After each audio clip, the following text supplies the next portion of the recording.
Helo a chroeso i gyflwyniad byr i ffilm newyddiaduraeth a'r cyfryngau yma ym Mhrifysgol Bangor.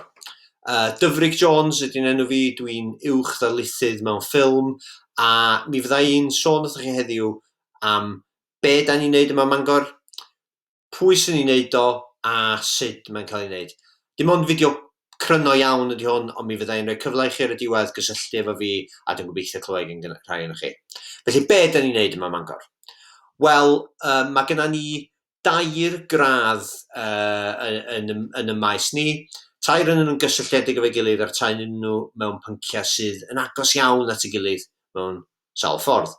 Felly mae genna ni radd BA mewn ffilm, gradd BA mewn newyddiaduraeth a gradd BA yn y cyfryngau. Felly, bod yna berthynas rhwng y 3 maes, mae gennych chi gyfle i ddod i wneud un o 2 gradd gwahanol sydd, fel dwi'n dweud, gysylltiedig â'i gilydd. Rwan, y cwestiwn pwysig dwi'n meddwl ydy nid be da ni'n neud, ond pwy sy'n ni'n neud o. Oherwydd i mi, cryfder mawr yr hyn da ni'n ei gynnig ym Mangor ydy gallu ein staff ni.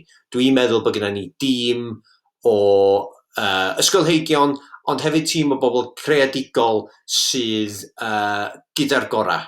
Mae yna bobl eithriadol o ddawnus, pobl eithriadol o ddeallus sydd yn dysgu ar draws y 3 maes yma, a llawer iawn ohonyn nhw, mwyafrif o'n staff ni yn siarad Cymraeg ac yn dysgu yn ddwyieithog.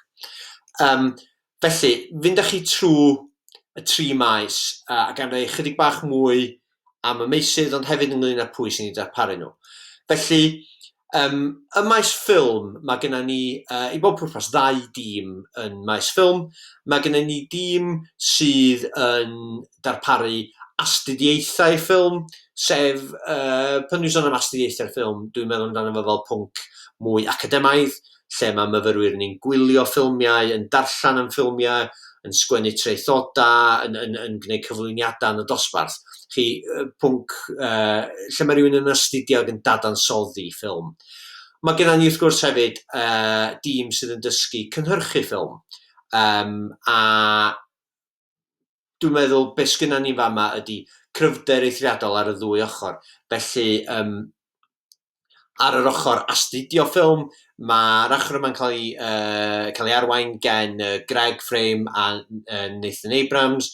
Nathan wedi dysgu Cymraeg yn rhugl iawn. 2 yn arbenigwyr byd-eang, gan arbenigo yn arbennig mewn ffilmiau Hollywood, ond mae gennym ni aelodau eraill o staff sydd yn gallu cynnig modiwlau mewn ffilm Ewropeaidd a ffilm byd-eang. Mae gennym ni hefyd dîm o gydweithwyr sydd yn arbenigo mewn cynhyrchu ffilm, ac yn y maes yma mae gennym ni, mi ydyn ni'n gallu darparu dysgu i ffilmiau a cyfryngau dogfennol ffeithiol, felly mae gennym ni arbenigwyr mewn ffilmiau dogfen, a mae gennym ni hefyd bobl sydd yn arbenigo mewn cynhyrchu ffilmiau dramatig, ffilmiau ffuglenol. Felly mae yna gyfle i myfyrwyr ni arbenigo yn y 2 faes. Reit, y maes newyddiaduraeth, eto yn debyg iawn, mae gennym ni 2 elfen i'r cwrs, mae gennym ni 2 agwedd i'r cwrs, felly mae gennym ni ar yr un llaw staff sydd yn arbenigo mewn dadansoddi newyddiaduraeth, yr elfen yma wedi arwain gen yr athro Fian Bakir, a mae hi'n arbenigo mewn edrych ar y berthynas rhwng newyddiaduraeth a'r llywodraeth, yn enwedig ar faterion fel terfysgaeth, sut mae llywodraeth yn aml yn clustfeinio arna ni. Ond mae gennym ni hefyd arbenigedd mewn newyddiaduraeth ymarferol, a hyn wedi arwain gen Dr Ifan Morgan-Jones. Ifan yn nofelydd adnabyddus, ond hefyd Ifan sydd yn gyfrifol am sefydlu a sydd yn brif olygydd ar Nation.Cymru, y gwasanaeth newyddion ar gyfer Cymru. A mae Ifan yn dysgu am newyddiaduraeth o safbwynt ymarferol, yn eich dysgu chi sydd i fod yn dysgu myfyrwyr sydd i fod yn newyddiadurwyr. Ac felly, ac yn ola, ar ochr y cyfryngau, eto mae gennym ni 2 elfen i'r hyn sy'n cael ei ddysgu yma. mi ydyn ni'n dysgu ddadansoddi y cyfryngau, ond mi ydyn ni hefyd yn eich dysgu chi i gynhyrchu. A rhai aelodau'r tîm, da chi'n gweld y lluniau yn y fyny yma, ar yr ochr yn fwy dadansoddiadol.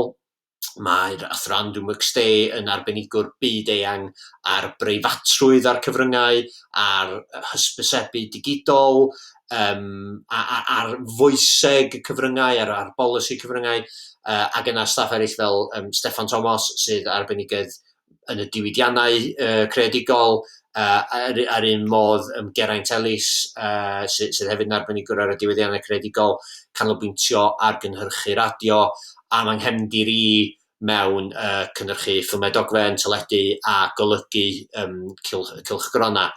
Felly eto mae gennym ni ddwy elfen i'r hyn da ni'n gynnig yn ymarferol ag yn fwy deallusol. Ac mae'r berthynas yma rhwng theori ac ymarfer yn un eithriadol o bwysig i ni.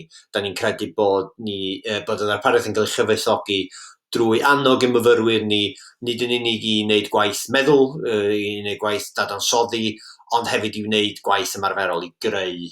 Da ni'n credu bod dwy ochr y dysgu yn cael ei cryfhau gan y berthynas yma rhyngthyn nhw. Da ni hefyd, fel dwi wedi sôn yn barod, yn trio meithrin cysylltiadau rhwng y 3 pwnc da ni'n ddysgu. Da ni ddim yn licio trin unrhyw un ohonyn nhw yn ynysig. Da ni'n trio wneud yn siŵr bod y myfyrwyr ni gyd yn cael blas o'r 3 pwnc da ni'n ei gynnig. A da ni hefyd yn trio meithrin cysylltiadau cryf gyda pynciau eraill, megis, fel dwi'n dweud yma, mae theatr y perfformio, cerdd, llenyddiaeth, boed hynny'n llenyddiaeth Gymraeg, Saesneg, llenyddiaeth mewn ieithoedd eraill, ieithoedd modern, hanes, gwleidyddiaeth, sawl pwnc. A tra bod yna gyfle i chi ddod i astudio unrhyw un o'r 3 pwnc dwi wedi crybwyll ar eu pen eu hun, mae hefyd cyfle i ddod i astudio nhw mewn ochr yn ochr ar rhai o'r pynciau eraill yma. Rwan, crynodeb ydy hwn o'r hyn da ni'n neud, a dim ond crafu'r wyneb ydw i'r rheswm. Os ydych chi eisiau gwybod mwy, yna mae croeso chi gysylltu efo fi a fyddai'n hapus iawn i gael sgwrs. Allwch chi yrru e-bost yn lle cyntaf, os di hynny'n gyfleus, cyfeiriad ydy dyfrig.jones@bangor.ac.uk. Hwn yn dod yn uniongyrchol i mi, mi wna i ymateb, a mi allwn ni drefnu sgwrs ffôn os di hynny yn apelio. Neu mae gennym ni system Unibuddy fydd yn eich gyfarwydd â hi, ac os wnewch chi chwilio am Dyfrig Jones yn fanno, mi allwch chi gysylltu â fi'n uniongyrchol.